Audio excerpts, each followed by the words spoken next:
Although I think I'm right in thinking the one procedure that's very different with Bristol Airport is they give the clearance on taxi, I believe, rather than on stand. Oh, that's kind of cool. Look at that. Look at the snow on the signs. That's a really nice effect. I like that. All we need now is gritters. No, I haven't got like a scanner transmitter or something like that. But there again, it has to be said, I've got enough to do as it is. Between work and then work and social life and, well, in a couple of... Oh, yeah, that's a point. In a couple of weeks, I've actually... I need to get the trombone back out of the case. Because in a couple of weeks, I'm actually playing Mahler's First Symphony on second trombone. I haven't even looked at the parts yet. But we're having a playthrough, and that's going to be fun. I'm looking forward to it, actually. That's going to be cool. So I have to ask Ethan, are you sorted out? Did you sort out a YouTube? Do you have a YouTube channel as well, or is it just Twitch that you do? Yeah.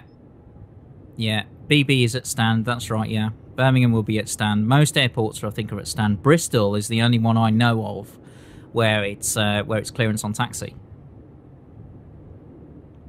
Although there's some wonderful procedures at Birmingham Airport, I have to say. I was going through it. They've updated them recently. The 380 procedures are really interesting for Birmingham Airport. They can only have, a maximum of 5 380s at Birmingham at any one time. And even then, I think they all park in the stand 80s away from the terminal. And pretty much, if you can only move, I think you can only move one at a time or something like that. So that'd be an interesting to implement. That one would be an interesting one to implement at VATSIM. So if you had more than five people flying 380s on VATSIM at Birmingham Airport, you'd have to say, sorry, one of you needs to change your aircraft type. There are some other ones that are completely unenforceable. There's no way you'd enforce them. That's cool.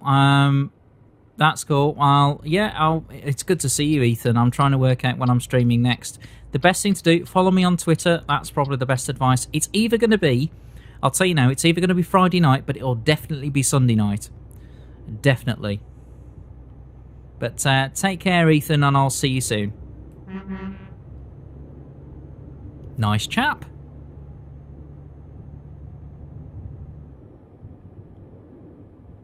Isn't it weird how things happen, though, Miles? Because I was just saying to you earlier on in the stream, I don't know if I'm doing things right, and I don't know if I'm doing this, and I don't know if I'm doing that. And the next thing you know, you get a chap like that. He says, actually, your stream's really good. Is it? Really? You must have to pinch yourself, but it's almost as if... I don't know. It's just kind of weird how things work out. That you have those moments of doubt, and then somebody comes along to reassure you just at the right minute. Yeah. See you, Ethan. Take care. Thanks for all the encouragement as well. That's been really useful. As I was just saying to Miles then that there have been points where I've doubted the sort of stuff that I've been doing, but it's good to hear somebody who's actually enjoying what I'm doing. That's cool.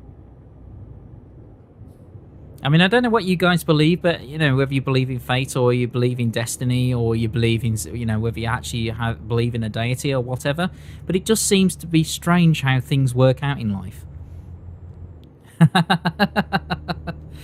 Ooh, that sounds like wizarding. That's the Wizard of Oz, that is, believe in yourself. In fact, what is it? There's a musical version of the Wizard of Oz called The Wiz, which I've played about... Yeah, there was a musical review, and I played about 10 or 15 minutes of the show. And there's a song called Believe in Yourself. And it's right at the end. I think it's near the end of the show. And that's good. I can't play it to you because I know I couldn't use it in the edit then. I might be able to mention it. Just about. And there's something. Dear SES, can we have some service areas that look more like UK service areas in the UK? That'd be cool.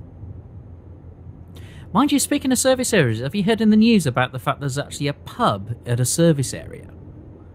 Why? Why do they think that was a good idea? I can kind of understand for the passengers, but there again, you could have somebody else in the car who excuse me, who you're splitting the driving with. I think it sends the wrong message. I really do. In fact, I'd be really surprised if that pub actually turns a profit, or you'll get people campaigning, because it doesn't make sense. You never know. One day I might look back at all this when I've got so many subscribers and I'm just ticking along nicely. But the one thing I'll always be mindful of is where it all started from and where it all came from. I think the one thing I will do is if I get to that stage where I'm big enough to have some clout, probably what I will do is if there's channels out there that are putting the time in, putting the investment in, and all the rest of it, and really, are really of a good quality, I don't see any reason why I shouldn't help them, promote them, support them, and everything else. I mean, true, there's only so many hours in the day, and there's only so much you can do, but I think that's one of the things I would do. Yeah, well, the thing is that fine, people want to eat. Okay, well, all right, but there's already restaurants and cafes at the motorway service area. I mean, what are you going to do then? If it's just a case of not encouraging people to drink, then what you should do is, weirdly, have a non-alcoholic pub. Well, that would solve the problem, wouldn't it? If you just served like low alcohol beers and low alcohol lagers, there you go. Done. Problem solved. But I can't see that happening. Then what happens, what happens if you go down there and the driver has too many to drink and nobody else can drive? What do you do? Book into the hotel? Well, I think it's a reasonable point. And then you've got to consider the mix of people that actually go through there. You've got a lot of professional drivers as well, like coach drivers and lorry drivers. And then you've got a situation where lorry drivers have got potentially, they're in charge of a vehicle that's 38 tons. I mean, they say that any amount of alcohol in your system, it doesn't matter whether it's legal or not, it does affect your driving. And I actually believe that. To the point where I'm getting to the stage where I'm actually thinking, if I'm driving, I shouldn't drink. And maybe that's what we should do, is we should actually lower the tolerances when it comes to alcohol in the bloodstream. I mean, there are some people that argue zero tolerance, but I don't know whether that's workable or whether that's feasible. What if the previous night you had a few drinks and then you get up in the morning and then you drive? You may not be aware that you're actually over the limit. So I think there needs to be a little bit of leeway, but not a huge amount. It is a mentality. I think there is a certain mentality about it. I mean, think about it, right? Think about it. Probably about, I don't know, 20, 30 years ago, particularly sort of my parents' generation, let's say, it was fine to drink and drive. There's no problem with it. There was also no problem with not wearing seatbelts. Right. You try and apply that to this day and age. It doesn't. This day and age, if you say about driving without a seatbelt or drinking and driving, most people will come back to you and say, no, that's definitely a no. And I think the main one that people are now working on is speeding. That's the big thing now. Speeding is the big thing. I know people moan about speed cameras and they're being, it's a way of councils making money and all the rest of it. But at the end of the day, if people didn't speed, the councils wouldn't make the money. My only objection when it comes to speed cameras is I'd rather have more traffic officers. And here's the reason. A speed camera, funnily enough, only catches people speeding. Right, do you see the problem with this?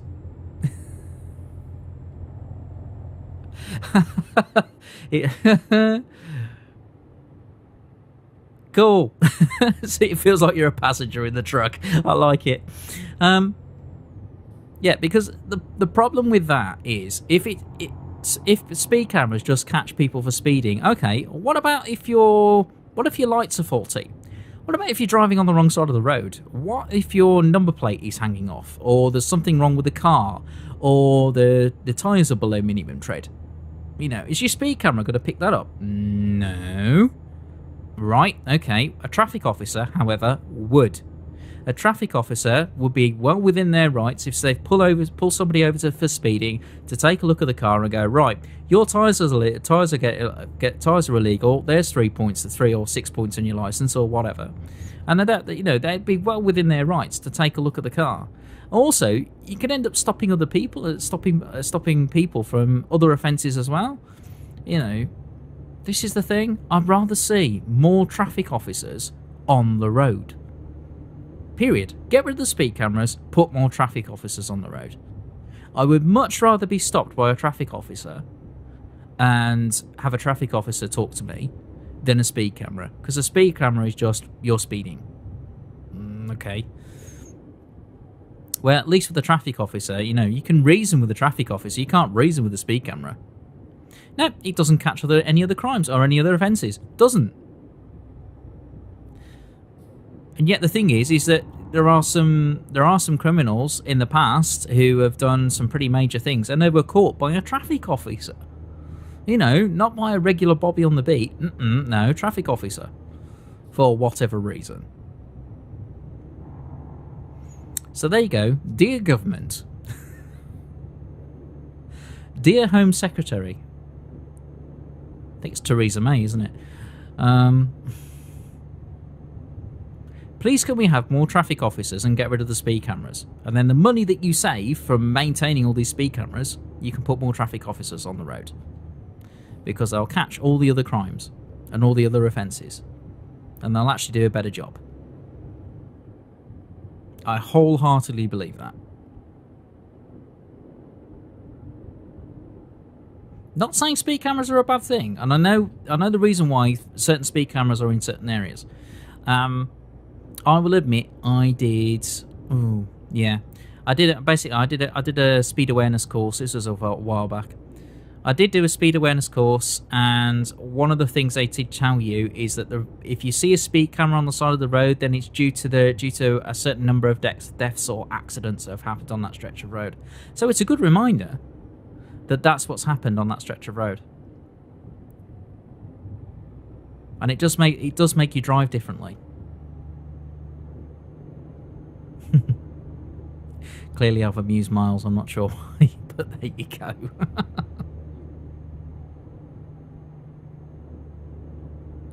Well, if Miles is in bed, if Miles is in bed, I should be singing him a lullaby, really. Mind you, I don't know if he'd like to hear me sing that. I'd probably keep him awake. Oh dear, how are we doing? We are 45 miles away from Manchester, we're getting there. And Liverpool as well. No, I can't do the accent. Forget it. It's not going to happen. Although I don't know what's happened in this room, but I swear the central heating has gone bonkers. It is so warm. Yeah, so let's see. What's happening tomorrow? Well, tomorrow I'll be probably getting up at a reasonable time. I'll probably see where I can get up about 9 o'clock. And I'll do some video editing. And then around lunchtime, I've actually got a patrol coming out. I've got an RAC patrol booked in to take a look at my car. I've got a problem with the brakes, so I'll see what the patrol makes of it. I have a nasty feeling that's going to end up as a garage bill and a recovery, but we'll see how we do. And if it is, it is, and it isn't. And in typical fashion, why is it? Here's another little mystery. Why is it when it comes to cars, they always have a habit of breaking down just before you're paid, from work? Why do they do that? They obviously know. Oh, blimey, he's getting his paycheck next week. I best break down. It just seems to work that way. I love it. 7 o'clock in the morning. Yeah, I think the earliest I've actually had to get up for work is something like 4 a.m. Which is not nice. Although I think the longest day I worked was actually car delivery driving. Yeah, definitely. I do remember I took a van. Basically, there was a van I picked up in Birmingham in Sutton Coldfield, and I started out. I think I started out a bit later than I'd hoped, but basically I started out I think it was about 7 a.m. I started at 7 a.m. in Birmingham, and I drove all the way down to Newport in Wales, and delivered that particular van. And then after that, I then picked up a Toyota Yaris, little Toyota Yaris. Picked this Yaris up and I took it from Newport all the way to Norwich just by the airport. And that's a heck of a journey. I didn't realise how long it would take me to do that, but it took, it was huge, that journey. And then I had the joy of joys of getting across Norwich to get an Audi A3, was it? Was it an Audi A3? Well, I think it was either an Audi A3 or a BMW. And I got this Audi A3 and then I picked it up and I picked that up and took it home and then I drove it to King Swinford, which is in the Black Country. And started the process all over again. But that was a long day. That was about 15 hours. It was... wow. I do remember there was a colleague with me at the time, and I think I had something like 2 cans of Red Bull, but I went a bit hyper. I went a bit hyper on 2 cans of Red Bull, has to be said.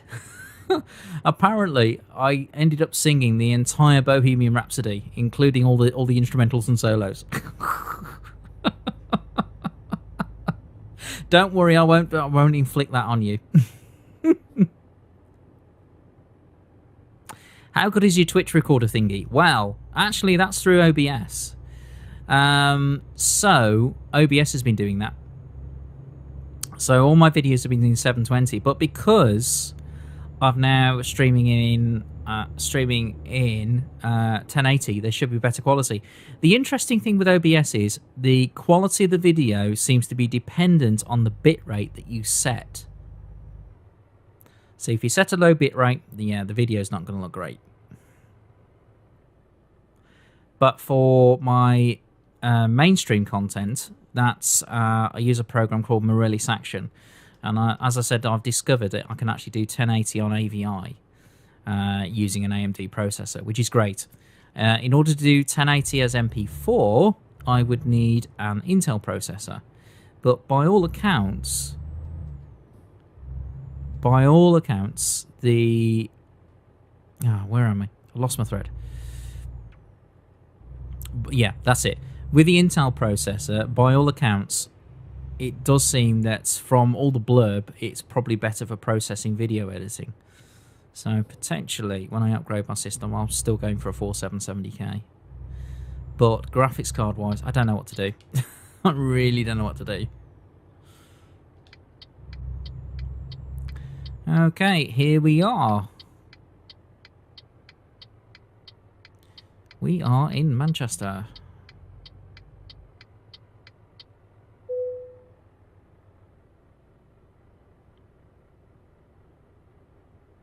So, turn the train around.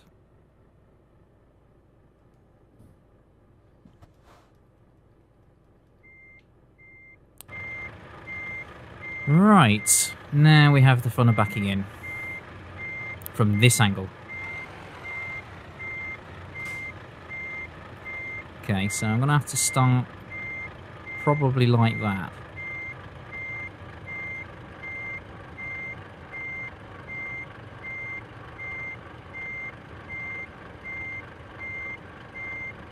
I7, nice.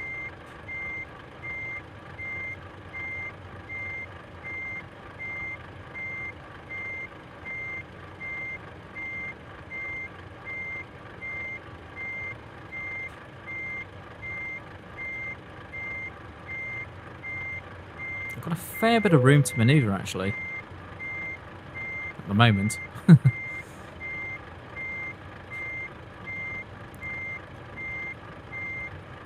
Let's try this angle for the moment. Maintain it. Okay, now. Okay, sharpen it up.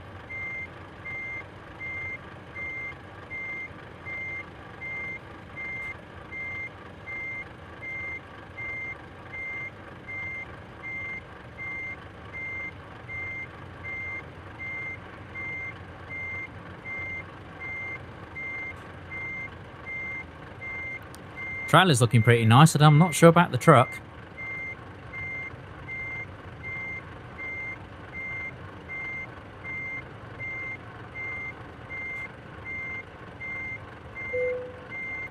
Oh, look at that.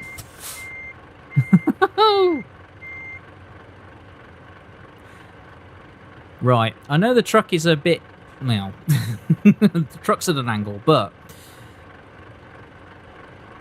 I'd have to say, that's not a bad piece of reversing.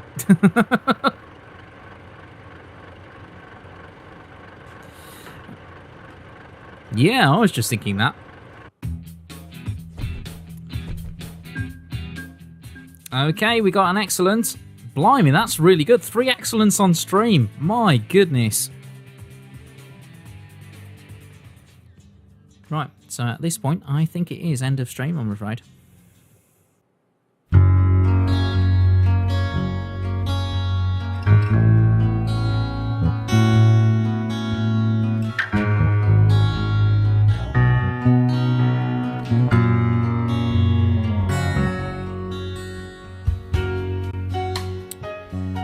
So I'd like to thank all of you for coming into the stream tonight. I'd like to thank the moderators for doing their job, including the new moderator as well, and Moobot.